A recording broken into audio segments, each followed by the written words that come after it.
Olá, eu sou Márcia Diniz e hoje dou continuidade à nossa série de super treinadores.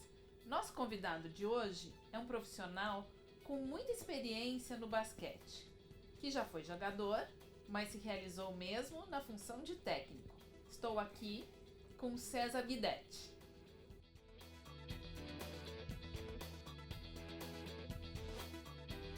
Tudo bom, César?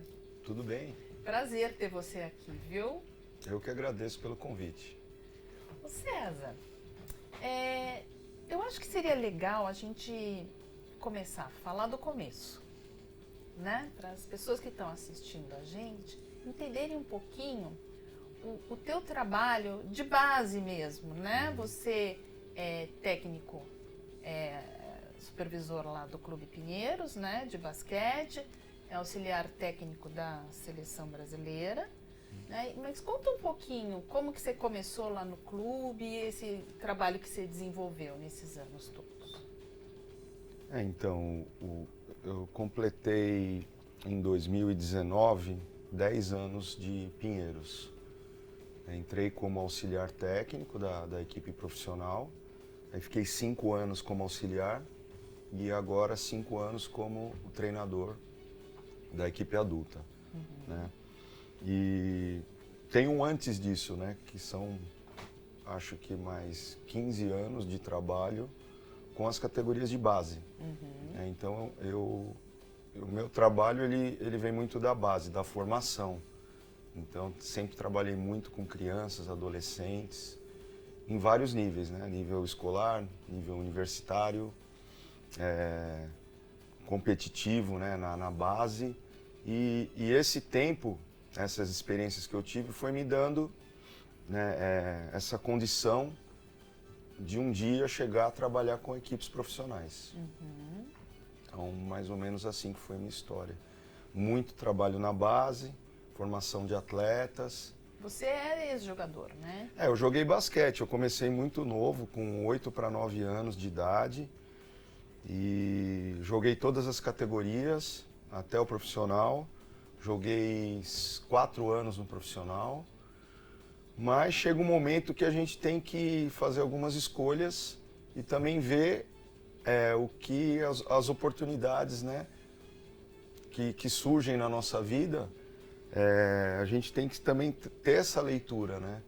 Então eu sempre fui apaixonado pelo esporte, pelo jogo e queria ser um grande jogador, chegar na seleção como jogador.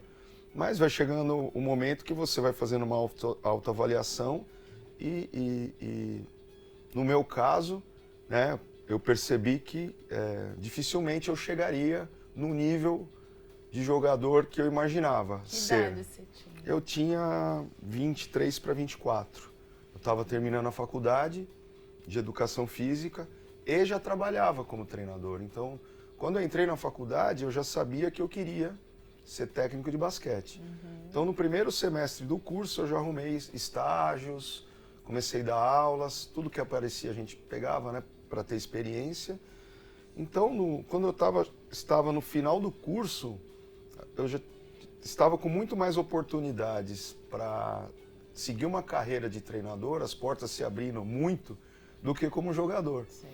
Então, é uma transição ali, né, que a gente tem que parar para pensar e avaliar. Foi natural ou não? A gente fica chateado, porque a gente sempre tem sonhos na vida, né? Traça metas, objetivos. Alguns deles a gente alcança, outros não. Então, nesse momento aí, a gente sente um pouco, mas o mais importante para mim é que eu não saí da quadra. Né? Então, assim, eu sempre quis estar na quadra.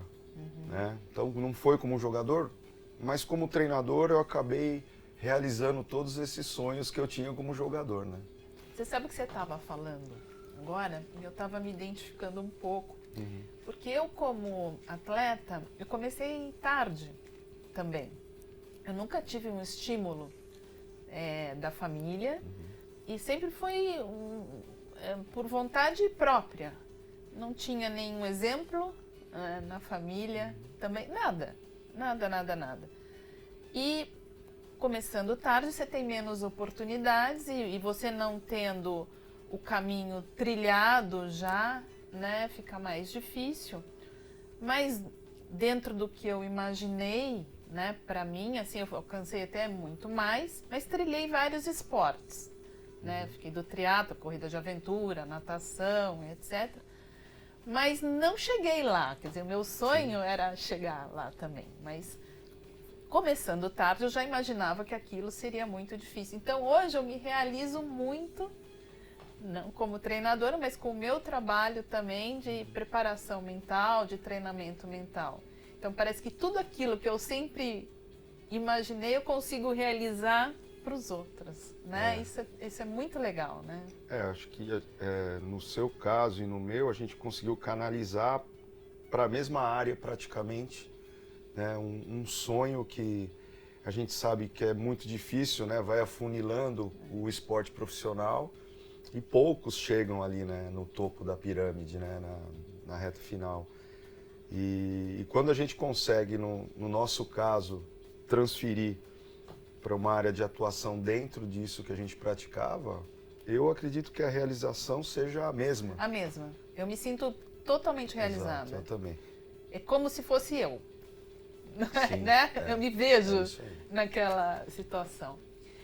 E agora vamos falar um pouquinho desse período que você teve lá na seleção brasileira, né? Com Petrovic, né? Petrovic. Como é que foi essa experiência? Conta um pouco pra gente. Eu, antes de ter participado dessa fase da seleção brasileira com o Petrovic no comando, eu participei de alguns outros ciclos, né? Anteriores com outros treinadores. Certo. Então, desde 2002, eu integro os quadros de treinadores da Confederação Brasileira. E também por lá eu passei por todas as categorias, praticamente todas. Eu entrei na seleção brasileira pela Sub-16, que na época era a primeira categoria, agora tem 14 anos, já tem seleção brasileira. E entrei também como auxiliar, fiquei de auxiliar alguns anos, tive a oportunidade de ser treinador de categoria de base, até de 2002 a 2006, nas categorias de base masculino. Em 2006, eu tive um convite para trabalhar na seleção brasileira feminina, como auxiliar técnico, para fazer o trabalho de filmagem e estudo dos adversários. E como eu tinha a experiência anterior de ter trabalhado com masculino e feminino, em colégio, em faculdade, em clube, eu topei, porque para mim não era nada de novo, que eu não conhecia. E aí eu fiquei na seleção brasileira de 2006 a 2009. Aí eu fiz o ciclo olímpico da Olimpíada da China. Participei do Pan-Americano no Rio, em 2007, e depois nas Olimpíadas da China. E isso na seleção adulta feminina. E convivi com grandes jogadoras, grandes treinadores. E depois eu acabei voltando para a seleção em 2014, fiquei um período fora, como auxiliar de uma seleção adulta, uma seleção B. E de lá para cá eu fui fazendo parte do quadro, né, dos treinadores da Confederação Brasileira. E em 2017, quando teve uma mudança lá de gestão, eu fui convidado para ser o treinador. Então eu fui o técnico da seleção durante um ano. 2017. 2017. Uma missão muito difícil, né? Mas o esporte ensina isso pra gente, né? De aceitar os desafios e não ter medo, encarar. A gente foi jogar uma Copa América, que valia uma classificação para o Pan-Americano, que foi esse último do Peru. Nós não conseguimos a vaga, foi acho que talvez uma das maiores frustrações da minha vida profissional. Eu ia te perguntar. Porque... Você diria que é essa? Eu diria que é essa, porque eu sempre sonhei em ir para Olimpíadas, Pan, né? Quando eu era criança, adolescente, era um sonho muito grande. Eu tinha ido já para um Pan de auxiliar do feminino, mas como treinador, era uma coisa assim que eu queria demais. Só que a seleção como era uma mudança de gestão, foi convocada em cima da hora, não puderam vir todos os jogadores, principalmente os que jogam no exterior. Então a gente teve que convocar uma seleção só de jogadores que jogam no Brasil, pouquíssimo tempo de treinamento e fomos. E aí não conseguimos os resultados nessa Copa América, foi muito, muito frustrante mesmo. Mas Foi muito difícil, assim, um momento na minha vida até para superar não foi fácil. Mas frustrante, mas dentro do quadro, né? E do Sim, que não sim. pode minimizar um pouco, Sim, né? Da sim, forma sim. que foi Tanto feito. é que, tanto é que a confederação ela sabia disso e me manteve como auxiliar. Dessa vez trazendo o Petrovic. Era esse o plano do presidente, né? De trazer um técnico para a sequência. A gente já tinha conversado bem claramente sobre isso. Eles cumpriram, como sempre, a palavra que esses gestores dão, eles cumprem sempre. E aí veio o Petrovic. Veio o Petrovic, aí a gente já está ali, acho que 2, quase 3 anos, trabalhando juntos. Assim, uma experiência incrível porque é um cara que, como jogador e como treinador, ele foi tudo aquilo que a gente estava falando. Ele foi um jogador de altíssimo nível, integrou as seleções da antiga Iugoslávia, participou de todas as grandes competições possíveis que um atleta pode participar, por clube e por seleção, jogou Olimpíada, jogou Mundial, tudo em altíssimo nível. E como técnico a mesma coisa. Ele já passou por tudo que um técnico pode passar em competições de altíssimo nível. Qual é a missão dele Então, aqui? um dos motivos que ele veio para trabalhar no Brasil foi um novo desafio na vida. Porque, como eu te disse antes, ele participou de tudo que ele poderia ter participado pelas seleções do país dele, que é a Croácia, né? E aí ele teve esse convite, se interessou muito em ajudar o basquete brasileiro. Então ele veio com 2 objetivos principais. Fazer a seleção brasileira alcançar os resultados e as classificações. E também ajudar os treinadores brasileiros a Isso que para mim que melhorar é o nível, importante também.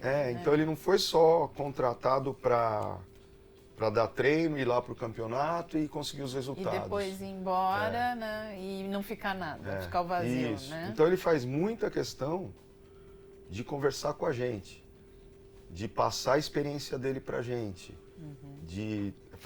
deixa a gente dar treinamentos e nesse dia a dia vai mostrando, isso foi legal, isso pode ser melhor, isso a gente não faz assim, a gente faz de outro jeito lá.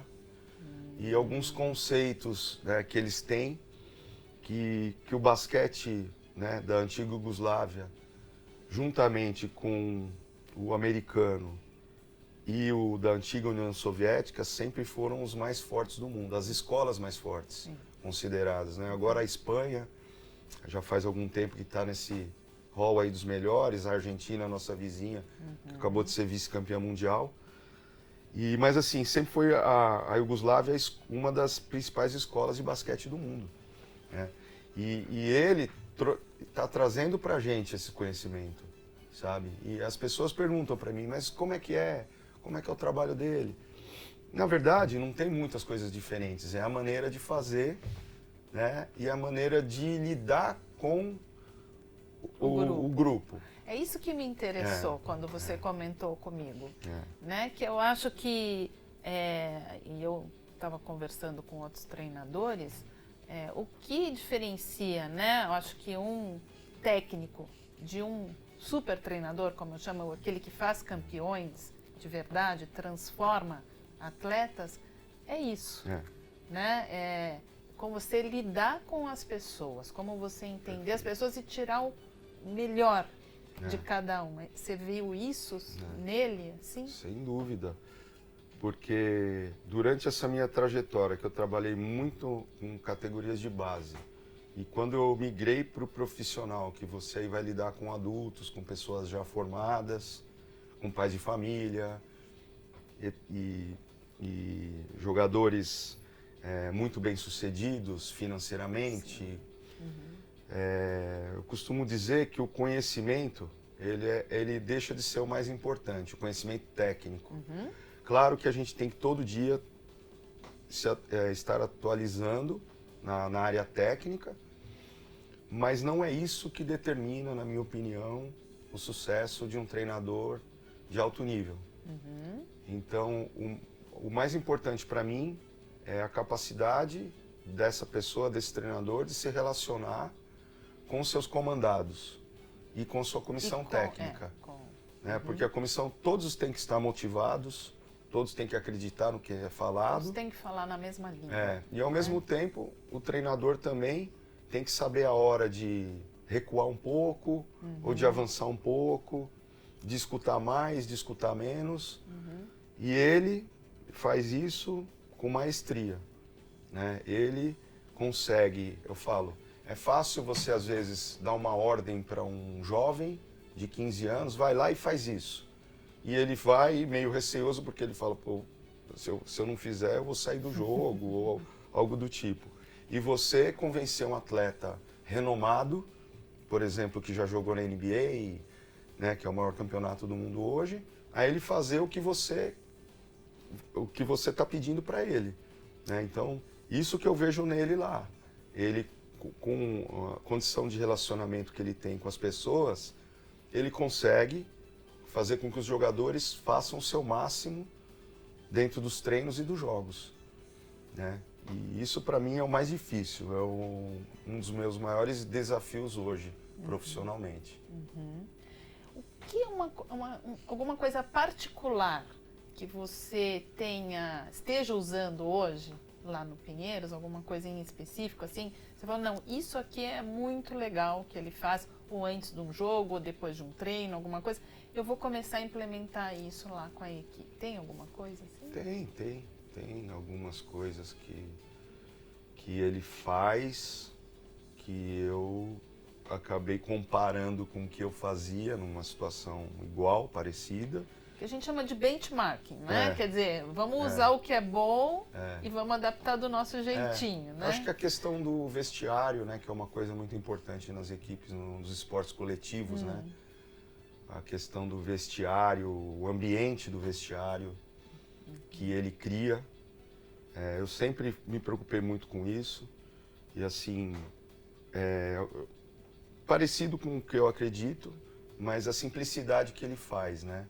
Então, assim, ele deixa, por exemplo, para dar as grandes informações, o volume de informações técnicas, como vamos defender, como vamos atacar, como os detalhes do jogo técnico, ele não fala no dia do jogo. Ele fala sempre no dia anterior. Então, por exemplo, eu tinha o hábito de falar tudo no vestiário. Eu tinha o hábito de falar tudo no dia. Então, eu chegava com aquele volume de informações técnicas e assim, eu não percebia que isso não poderia ser muito legal.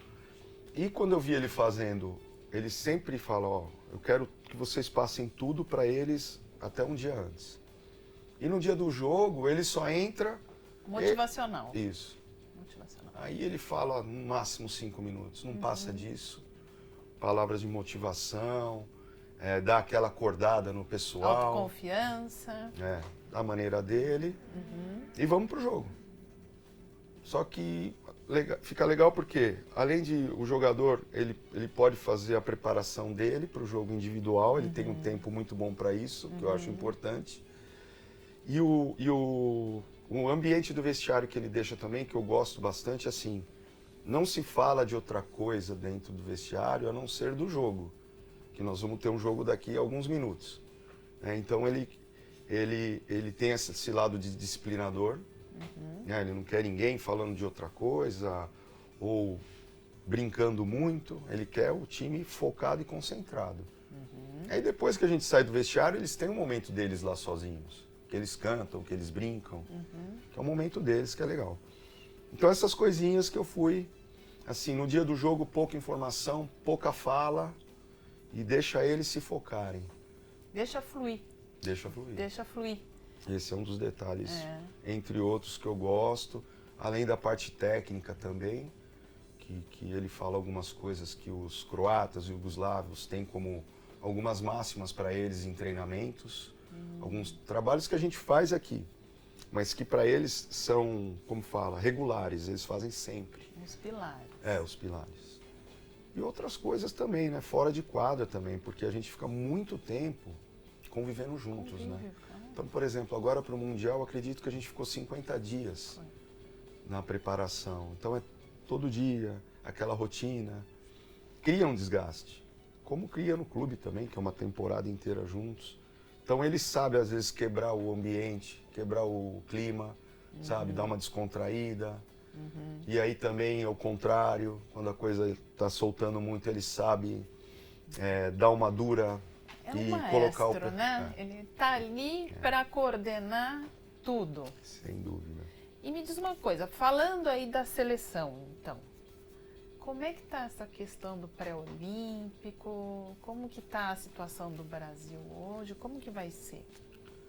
Então, a gente, para qualquer esporte coletivo, a Olimpíada é uma situação muito especial, né? Porque são só 12 países do mundo inteiro que vão disputar a Olimpíada no basquete, no vôlei, no handebol. São 12 países. Então, assim, é muito difícil classificar para uma Olimpíada, né? O país sede e o campeão mundial iam, mas acho que mudou isso. Então, assim, as vagas cada vez mais restritas. O país sede não continua? O país sede continua, só que eles estão querendo mudar um pouco o critério pelo nível técnico, porque às vezes o país sede não é tão forte nessa modalidade e não tem nível para estar ali, vamos dizer, para estar ali, vamos dizer. Então eles estão mudando esse critério também, fazendo o país sede disputar pré-olímpico. E aí fica muito pouca chance de classificação. E aí eles têm um ranking mundial, que aí eles dividem as vagas pelos continentes. Então, a América toda, 2 vagas. Né? Ficou meio difícil. Aí tem Canadá, né? Tem Estados Unidos, tem Argentina, tem Brasil. Tem mais vagas para a Europa. E mesmo assim, vários times fortes ficam de fora. Então, é uma missão quase impossível, como ele fala mesmo, o Petrovic fala isso, mas não é impossível. E como é que nós estamos, então?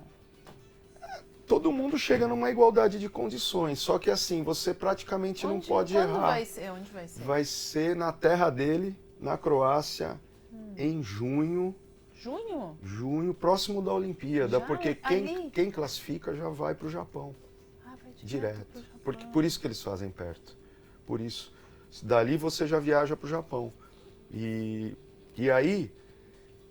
Isso é para quem não está classificado? Isso são para os 24 países que ficaram...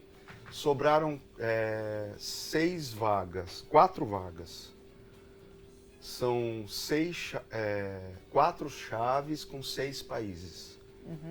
E aí, todos contra todos, né, nessa chave, cada chave em um país.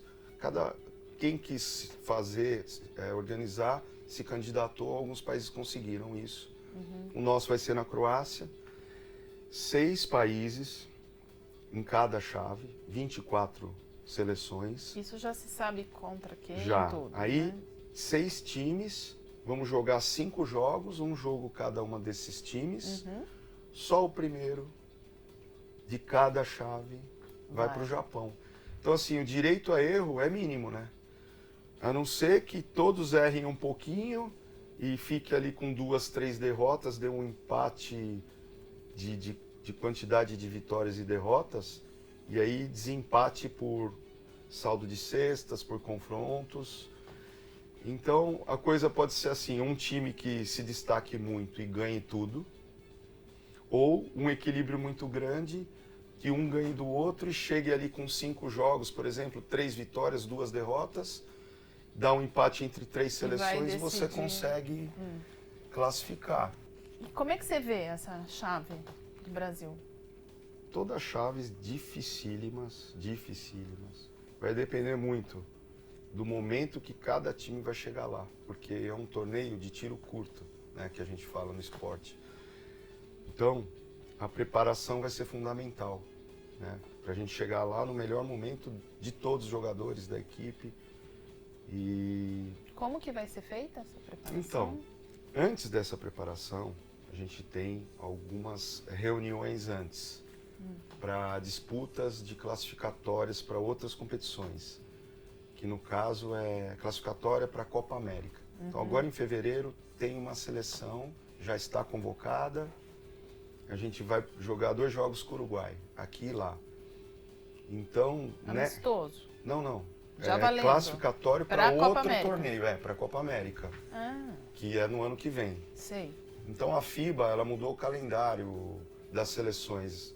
Agora está tendo etapas para classificar para os campeonatos. Isso ficou legal porque a gente consegue se encontrar mais vezes, trocar ideias, estudar os adversários que a gente vai pegar, conversar sobre estratégias que a gente tem que usar, jogadores que a gente pode convocar. E nessas janelas que a gente chama, como essa que vai ter em fevereiro, a gente testar outros jogadores. Não os que a gente já sabe, que jogaram Mundial, por exemplo, a gente já sabe o que eles podem fazer. Sim.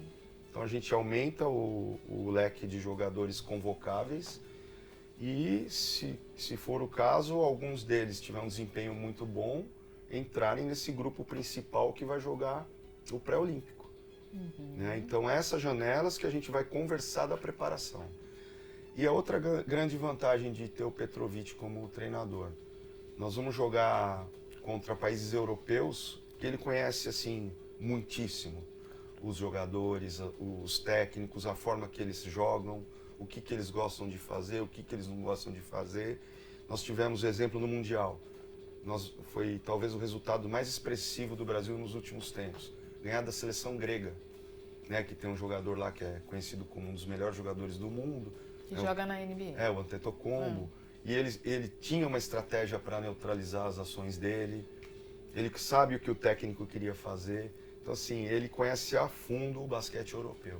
E vamos jogar lá na casa dele. Né? Sem dúvida. É uma grande vantagem. Uma boa vantagem. E me diga uma coisa. Falando agora um pouco da tua equipe lá do Pinheiros, né? Do adulto masculino. Que momento bom, hein? Que está vivendo a equipe, não? Desde lá do jogo do Flamengo. Já vem de antes. Mas eu digo uma série, né, de vitórias aí, na crescente, eu digo, foi assim, né? Na verdade, a gente teve a classificação para a Supercopa já foi, né? A gente teve dificuldades no início da temporada. A gente conseguiu manter a base da equipe do ano passado, que pelo fato de não ter vencido o playoff, não se fala muito, mas a campanha do Pinheiros no ano passado, a fase de classificação, a gente sempre ficou entre os 3 primeiros. Né? Por exemplo, o único time que o Flamengo não venceu o ano passado foi o Pinheiros. O Pinheiros ganhou as 2 e foi o campeão. É claro que o resultado final que vale, a gente sabe disso, mas a campanha foi muito sólida. Esse ano o que a gente fez? Vamos manter a base, porque a gente sabe que o trabalho estava num caminho bom, né? Num caminho legal. Mantivemos a base, só que a gente não conseguiu fazer uma pré-temporada boa, né? Por alguns motivos administrativos, de formação de equipe, né? De fechamento de equipe. Eu também fiquei 50 dias fora, é uma situação que às vezes é um pouco difícil de administrar, mas faz parte. E tivemos um início ruim, né? Os primeiros meses aí, agosto, setembro e outubro, muito altos e baixos. O time oscilando muito, muito mesmo, sabe? E a gente estava muito preocupado com isso aí. E algumas reuniões com a comissão técnica, a psicóloga envolvida, a gente colocava os pontos ali que a gente tinha que atacar, vamos dizer assim, para tentar reverter. Porque a gente não vinha bem mesmo. Fomos eliminados no Paulista e no NBB, que ele perde e ganha, joga bem, joga mal. Aí traçamos algumas metas que já tinham essas metas. Demos uma realinhada nelas, conversamos muito com os jogadores em grupo, individualmente, e começamos a trabalhar, mudar um pouco algumas estratégias de relacionamento, de perceber que algumas coisas que a gente vinha fazendo não estava dando tanto resultado. E alguns ajustes finos. alguns ajustes finos. Que diferença que faz? Ouvindo muito o que os outros falam, porque eu falo assim, eu sou auxiliar técnico. Quem filtra as coisas para o técnico é a comissão técnica, porque o jogador dificilmente ele chega em você direto. Ele vai pelo assistente, pelo preparador físico, pelo fisioterapeuta, que eles têm mais liberdade, né? Porque a gente tem um papel um pouco diferente. Então, assim, um trabalho de comissão muito importante que a gente faz. Eu escutei muito o que eles me falaram, mudei meu comportamento em algumas coisas com o grupo e fomos trabalhando, mas assim, estava muito difícil. Olha, a gente está assim, não surpreso pelo que está acontecendo agora, a gente está muito feliz, não é por acaso, mas ainda falta muito, né? A gente conseguiu ultrapassar o momento mais difícil que a gente tinha, que eu acho, da temporada. O time começou a jogar bem, só jogar bem. E o vencer ou não, tá ligado muito a isso. Não, né? Tem os fatores externos também, o também. resultado. O que importa é a performance, né, que seja consistente, que é o que eu venho vendo. E aí a gente conseguiu atingir um nível próximo do que a gente fazia no ano passado.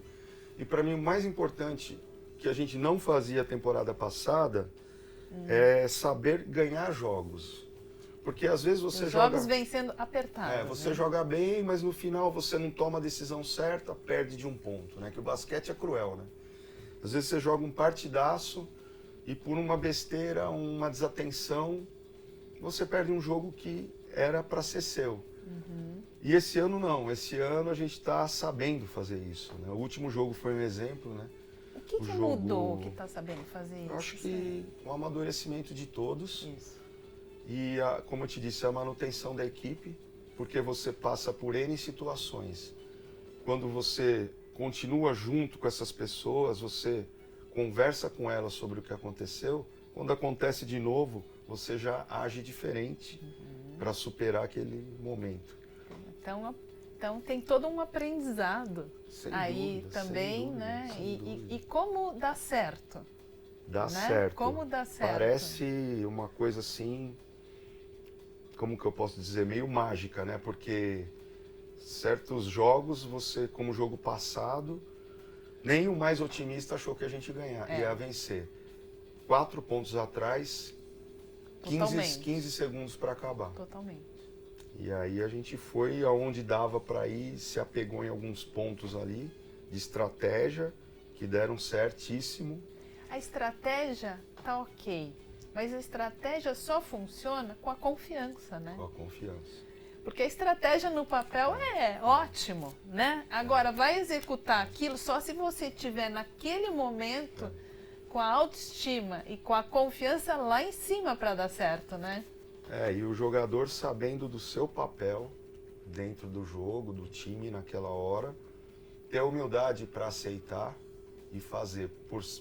Por menos relevante que seja a função dele no time, às vezes o detalhe que ele fez bem feito da função dele ganha o jogo. Decisivo. Aconteceu isso nesse jogo. Eu falei para ele, foi aquele lance que levou a gente para a prorrogação, que a gente acabou ganhando, né? Mas foi um lance específico de um rebote, que eu falei para esse jogador, entra lá, se o cara errar o lance livre, dá um tapa na bola.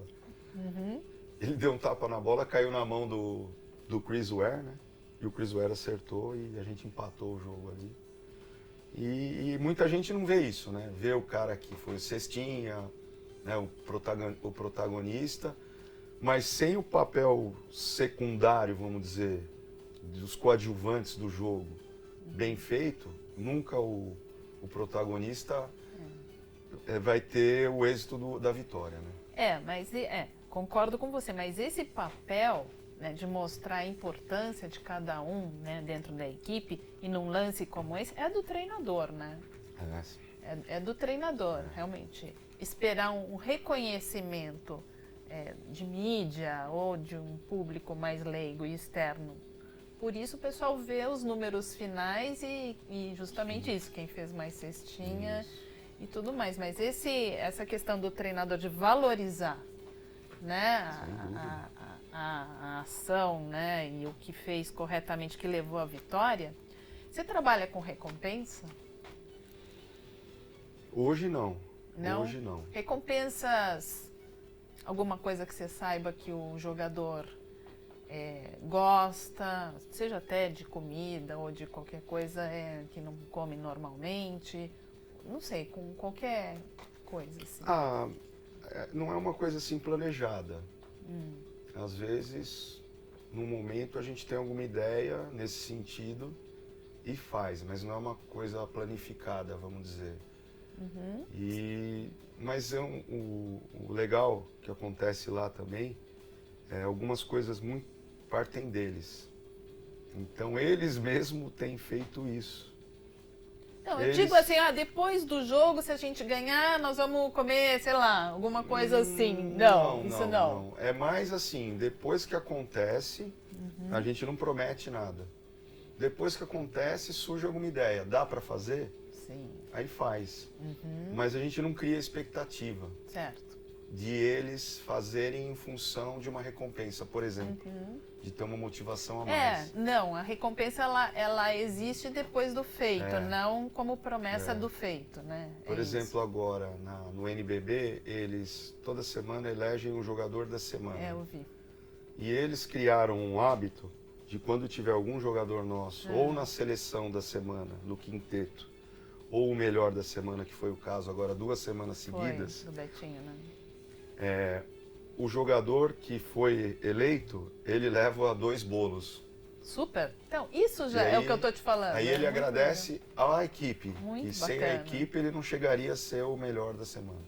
Você sabe o que é uma prática do remo? Por exemplo, você está falando de bolo, eu lembrei agora. No remo, o aniversariante tem que levar bolo e o aniversariante leva o bolo e reparte com todo mundo. Sim. E tem a confraternização ali depois do treino também. Eu acho muito, muito válido, muito legal isso. Me fala, então, qual que é, para a gente já ir terminando, qual é os próximos passos para o Pinheiros, então, agora? Você vê como está? Essa temporada eu mudei muito o meu discurso em relação a próximos passos, a expectativa, né? Porque a pergunta que a gente mais escuta é qual a expectativa para o próximo jogo, ou para o playoffs, ou para o final. Eu tirei essa palavra expectativa. Sim. E eu estou trabalhando assim, do dia, sabe? Então, por exemplo, não importa com quem a gente vai jogar, o que esse jogo está valendo, se vale o título ou se vale... A gente está colocando todo o jogo no mesmo patamar de importância. Ok, perfeito. E então a gente vai jogo a jogo, sabe? A gente coloca... Nós temos metas, né, internas. Isso. Né? A gente fez reuniões com o time, estabelecemos metas para uma série de questões, e tanto comportamental quanto de números. Perfeito. E de classificações, onde que a gente acha que pode chegar, onde vocês acham que pode chegar. Colocamos lá e sabemos dessas metas. E quando essas metas de comportamento ou de números estão ficando abaixo, a gente vai em cima delas. Então a gente está trabalhando muito onde a gente está errando para melhorar. E como fazer diferente, né? Isso, como que a gente tem que fazer para diminuir algum número de alguma coisa, ou aumentar um número de alguma coisa, ou não ter uma atitude como essa no momento desse, que já foi nesse último jogo que aconteceu, o jogo praticamente perdido, eu não vi ninguém abaixar a cabeça, ninguém desistir antes, coisa que às vezes acontecia. E aí, nas preleções, eu tenho sido muito simples, né? Aprendi um pouco disso com o Petrovic. Tento ser o mais sucinto e breve possível em todos os meus discursos. E não colocar, hoje é o dia, hoje é o jogo, sempre é o dia. Isso, não colocar nem uma pressão em determinado atleta e nem em determinado adversário, porque a pressão não é no adversário. Parece simples, mas a gente sempre fala, se a gente jogar bem, a tendência de vencer é grande. Sim. Mas o que é jogar bem? E a gente conversa sobre isso. O que é jogar bem? Nós temos que jogar bem. Desde o comportamento, desde a postura deles dentro de quadra, até números e jogadas e defesas bem feitas. Isso é jogar bem, essa somatória desses fatores, né? Então, vamos trabalhar para jogar bem. O que precisa para jogar bem? Se jogar bem, podemos ganhar, né? Sim. As coisas acontecem, né? Os resultados aparecem e são consequências. É isso. Né? O que me parece, assim, que eu estou percebendo é que você realmente conseguiu estar com uma equipe técnica muito alinhada, né? Com você, que vocês estão conversando a mesma língua. Parece que os atletas também compraram, né, essa ideia e estão comprometidos, pelo que eu posso entender. E cada um está assumindo a responsabilidade para si do que é seu, né? E eu acho que aí a coisa realmente funciona, né? Você está de parabéns. Eu agradeço. César, super parabéns. Vou continuar seguindo. Obrigado. Vou continuar torcendo. Um trabalho para mim que não tem como não dar certo e não ser vitorioso, realmente. Eu agradeço, a gente procura fazer um trabalho de excelência, porque qualquer lugar que a gente for trabalhar, que eu for trabalhar, eu vou trabalhar dessa maneira. Mas em especial o Pinheiros, que é um clube que me abraçou desde que eu cheguei lá, principalmente nesses últimos anos, tem acreditado muito em mim, eles que me lançaram, o Clube Pinheiros que me lançou como treinador profissional, e eu trabalho com paixão pelo clube mesmo, né? Eu aprendi a gostar do clube, a viver o clube, e me identifico muito no clube. Então eu faço com muita vontade, com muito amor mesmo, e quando a gente faz o que gosta, né, fica muito mais fácil, né? Quando eu escolhi ser técnico lá atrás, eu falei, eu quero fazer o que eu gosto. E vamos ver o que vai acontecer, sem ficar pensando no que vai dar, a expectativa, mas sempre trabalhando para chegar no melhor que eu pudesse, como era quando eu jogava, quando você foi atleta. E as coisas têm acontecido, tem acontecido, mas o trabalho em equipe, a comissão técnica, a estrutura que o clube me dá, as áreas de apoio que o clube tem, facilitam muito o trabalho, tanto nosso quanto dos jogadores. Sem dúvida. Não existe um fator, né? Não. São sempre vários fatores que fazem uma equipe vitoriosa, uma cultura de sucesso, uma cultura vencedora.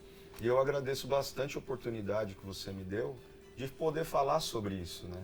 Imagina, é um prazer. Às vezes no Me dia a sinto dia honrada. a coisa passa, né? A gente às vezes conquista e não tem esse momento que é um momento de relembrar, de falar sobre como foi, como está sendo, Então eu agradeço, para mim é bastante gratificante. Eu acho que sempre que a gente relembra e fala do nosso trabalho, da gente mesmo, é uma oportunidade de reflexão também, Sem né? dúvidas. E de mais aprendizado. Sem Puxa, dúvida. realmente, isso é o que eu acabei de fazer, de falar, eu realmente acredito, né? Então, você simplesmente está se reafirmando, e eu acho que quanto mais oportunidades a gente tem, tanto de ser gratos, né, como reconhecer determinadas coisas boas, a gente só está se fortalecendo também, né? Eu sei que o teu tempo é contado, eu sei que você tem que ir dar treino, que você está atrasado já, então agradeço muito a tua disponibilidade, a tua voz, eu sei que vai ser muito importante para todo mundo que está assistindo, para os novos treinadores, aqueles que ainda estão na faculdade, que pretendem seguir a carreira, ou se não estão decidindo ainda. Eu acho que é importante esses exemplos, né? E se inspirar em modelos como você. Não, eu procuro seguir grandes treinadores, grandes atletas de sucesso, dentro e fora de quadra. Isso. E às vezes isso também inspira as pessoas que estão à nossa volta. Então a gente vai se construindo, né, como ser humano. E eu sempre procurei, desde que eu comecei a jogar basquete com 9 anos de idade, eu sempre me inspirei demais em qualquer modalidade, em grandes exemplos, e pegar um pouquinho de cada um para me formar como jogador, depois como treinador. E isso não acaba, né? Isso é todo dia, toda hora. É melhoria contínua, a gente, né? se reavalia, Isso. se precisar recua um pouco.